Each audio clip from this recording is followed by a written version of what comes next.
एक गांव में एक बहुत ही साधारण व्यक्ति रहता था। उसे भगवान पर अटूट विश्वास था। जब कोई व्यक्ति उसे हालचाल पूछता वह बोलते हैं, ठाकुर जी जाने। उस गांव में एक ठाकुर जी का मंदिर था। उन्हें उन पर पूरा विश्वास था। उन व्यक्ति के 2 पुत्र और 1 पुत्री थे। जब पुत्री की शादी किया तो उस साधारण व्यक्ति ने साहूकार से कुछ कर्जा लिया। कुछ समय बाद दोनों पुत्र ने पिता को बोला है, यह लो पैसे और साहूकार को देकर कर्ज से मुक्त हो जाओ। उस व्यक्ति ने जाकर साहूकार से कहा, यह लीजिए साहूकार जी आपका मूलधन और ब्याज और मुझे अपने कर्जे से मुक्त करा दीजिए। साहूकार ने एक पेज पर लिख दिया कि आपका पूरा कर्जा ब्याज सहित प्राप्त हुआ, आप कर्जा से मुक्त है। साहूकार ने उस व्यक्ति से पूछा, इस पर क्या लिखा हुआ? उस व्यक्ति ने कहा, मैं तो अनपढ़ हूं, जो लिखा है वह ठाकुर जी जाने। साहूकार समझ गया कि व्यक्ति बहुत सीधा है। उनके मन में लोभ आ गया। साहूकार ने उस व्यक्ति को कहा, अंदर जाकर एक गिलास पानी लेकर आओ। इसी बीच में साहूकार ने उस पर्ची को हटाकर एक पर्ची लिख दिया कि अभी मेरा कर्जा बाकी है। अंदर से व्यक्ति आया और पर्ची लेकर चला गया। कुछ दिन बाद साहूकार पैसा मांगने पहुंच गया। उस व्यक्ति ने कहा कि यह बात गलत है, मैंने आपको पैसा दे दिया है। मामला कोर्ट में चला गया। कोर्ट में व्यक्ति को बुलाया गया। व्यक्ति जोर जोर से रोने लगा और बोला कि ठाकुर जी जानते हैं कि मैंने उसको पैसा दे दिया। जज साहब ने पूछा, कोई गवाह है जिसने आपको साहूकार को पैसा देते देखा था? उसने कहा, हाँ ठाकुर जी है। ठाकुर जी ने मुझे पैसे देते हुए साहूकार को देखा था।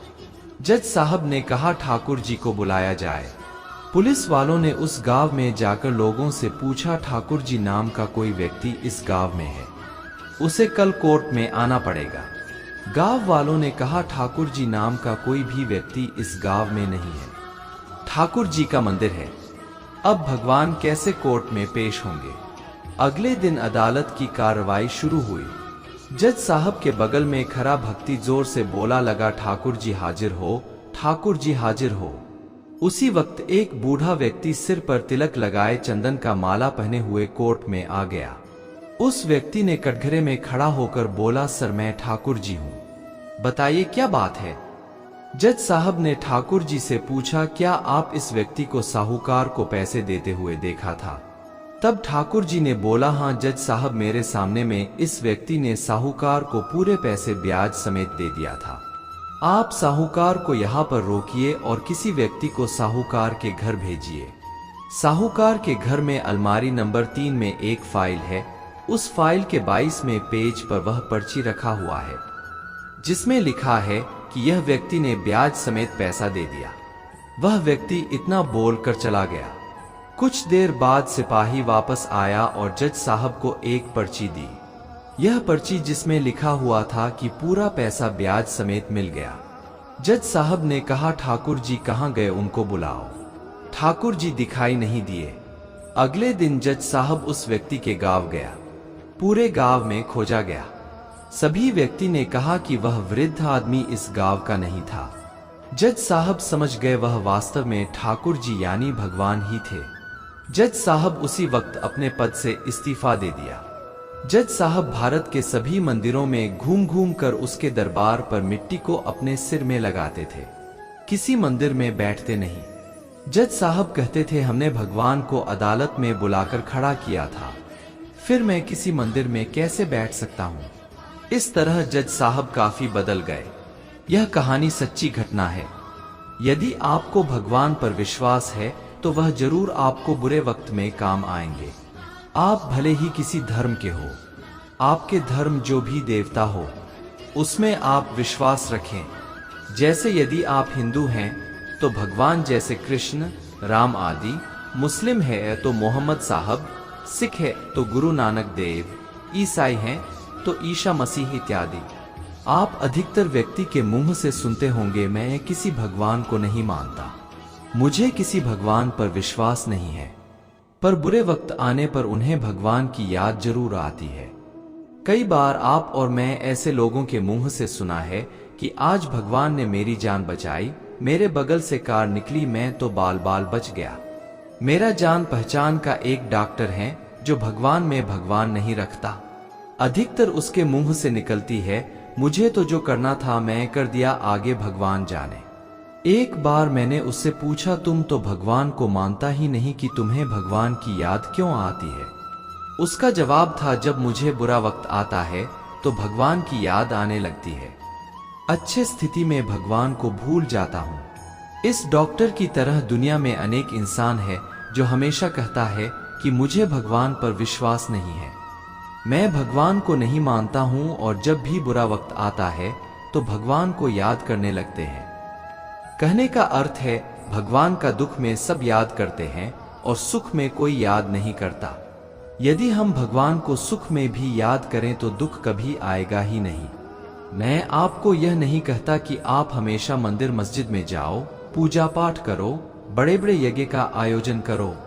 मेरा सिर्फ यह कहना है कि आप भगवान को मानो। आप विश्वास करो कि भगवान हर जगह है। ऐसा करने से आपको कई फायदे मिलेंगे। लाभ के बारे में बता रहा हूं। यदि आपको विश्वास हो जाएगा कि भगवान हर जगह है तो आप कभी कोई बुरा काम नहीं करोगे। चोरी डकैती जब आप करने जाओगे तो सोचोगे कि भगवान देख रहा है और आप वह गलत काम नहीं कर पाओगे। जब आपको यह पता चलेगा कि हर इंसान में भगवान विराजमान है तो आप किसी भी इंसान से नफरत नहीं करोगे, क्योंकि आपको प्रत्येक व्यक्ति में भगवान दिखाई देगा। आप विद्यार्थियों हैं और परीक्षा देने जा रहे हो तो परीक्षा भवन में आप भगवान का नाम लेकर परीक्षा शुरू करें। आप महसूस करोगे एक शक्ति आपके पास आ गई। एक बार प्रयोग करके देखें। कई विद्यार्थी का फाइनल सिलेक्शन 0.1 और 0.2 नंबर के कारण नहीं हो पाता है। इस स्थिति में उसे भगवान की याद आती है। यदि आप भगवान को पहले ही याद कर ले तो ऐसा नौबत नहीं आएगा। एक गाड़ी में 50 यात्री सवार है। एक एक्सीडेंट होता है और 40 यात्री मर जाते हैं, 10 बच जाते हैं। आप सोचिए कि क्या कारण है कि 10 यात्री बच गया। एक पंडित जी थे। वे रोज घर घर जाकर भागवत गीता का पाठ करते थे। एक दिन उन्हें एक चोर ने पकड़ लिया और कहा, तेरे पास जो कुछ भी है मुझे दे दो। तब पंडित जी बोले कि बेटा, मेरे पास कुछ भी नहीं है।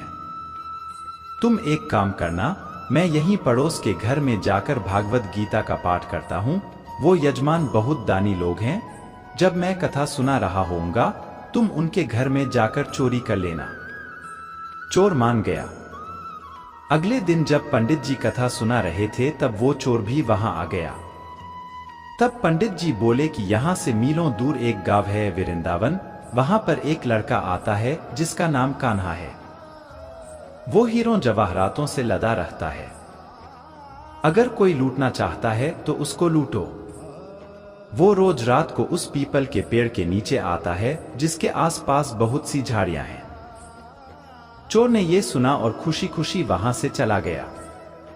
वो चोर अपने घर गया और अपनी बीवी से बोला कि आज मैं एक कान्हा नाम के बच्चे को लूटने जा रहा हूं। मुझे रास्ते में खाने के लिए कुछ बांध कर दे दो।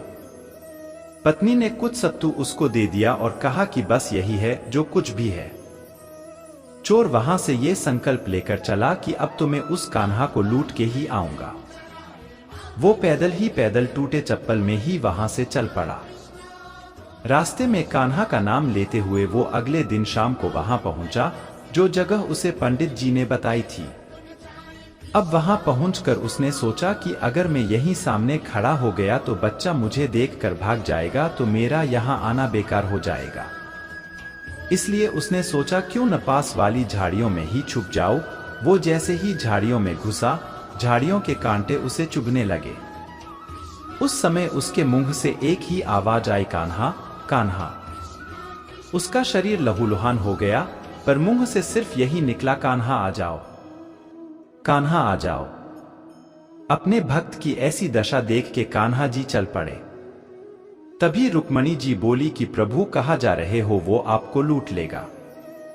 प्रभु बोले कि कोई बात नहीं, अपने ऐसे भक्तों के लिए तो मैं लूट जाना तो क्या मिट जाना भी पसंद करूंगा। ठाकुर जी बच्चे का रूप बना के आधी रात को वहां आए।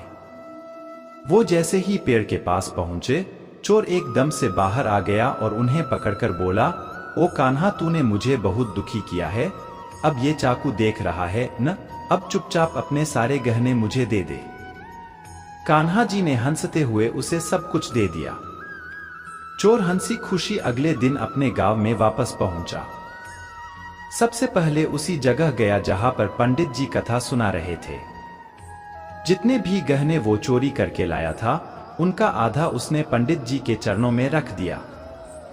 जब पंडित जी ने पूछा कि ये क्या है, तब उसने कहा, आपने ही मुझे उस कान्हा का पता दिया था, मैं उसको लूट के आया हूं और ये आपका हिस्सा है। पंडित जी ने सुना तो यकीन ही नहीं हुआ। वे बोले कि मैं इतने सालों से पंडिताई कर रहा हूं, वो मुझे आज तक नहीं मिला। तुझ जैसे पापी को कान्हा कहां से मिल सकता है। चोर के बार बार कहने पर पंडित जी बोले कि चल, मैं भी चलता हूं तेरे साथ वहां पर। मुझे भी दिखा कि कान्हा कैसा दिखता है, और वो दोनों चल दिए। चोर ने पंडित जी को कहा कि आओ मेरे साथ यहां पे छुप जाओ। दोनों का शरीर लहूलुहान हो गया और मुंह से बस एक ही आवाज निकली, कान्हा कान्हा आ जाओ। ठीक मध्य रात्रि कान्हा जी बच्चे के रूप में फिर वही आए। दोनों झाड़ियों से बाहर निकल आए। पंडित जी की आंखों में आंसू थे। वे फूट फूट के रोने लग गए।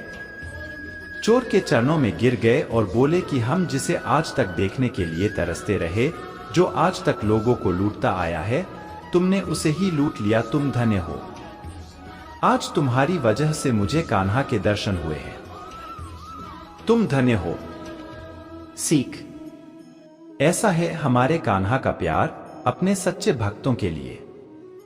जो उसे सच्चे दिल से पुकारते हैं तो वो भागे भागे चले आते हैं।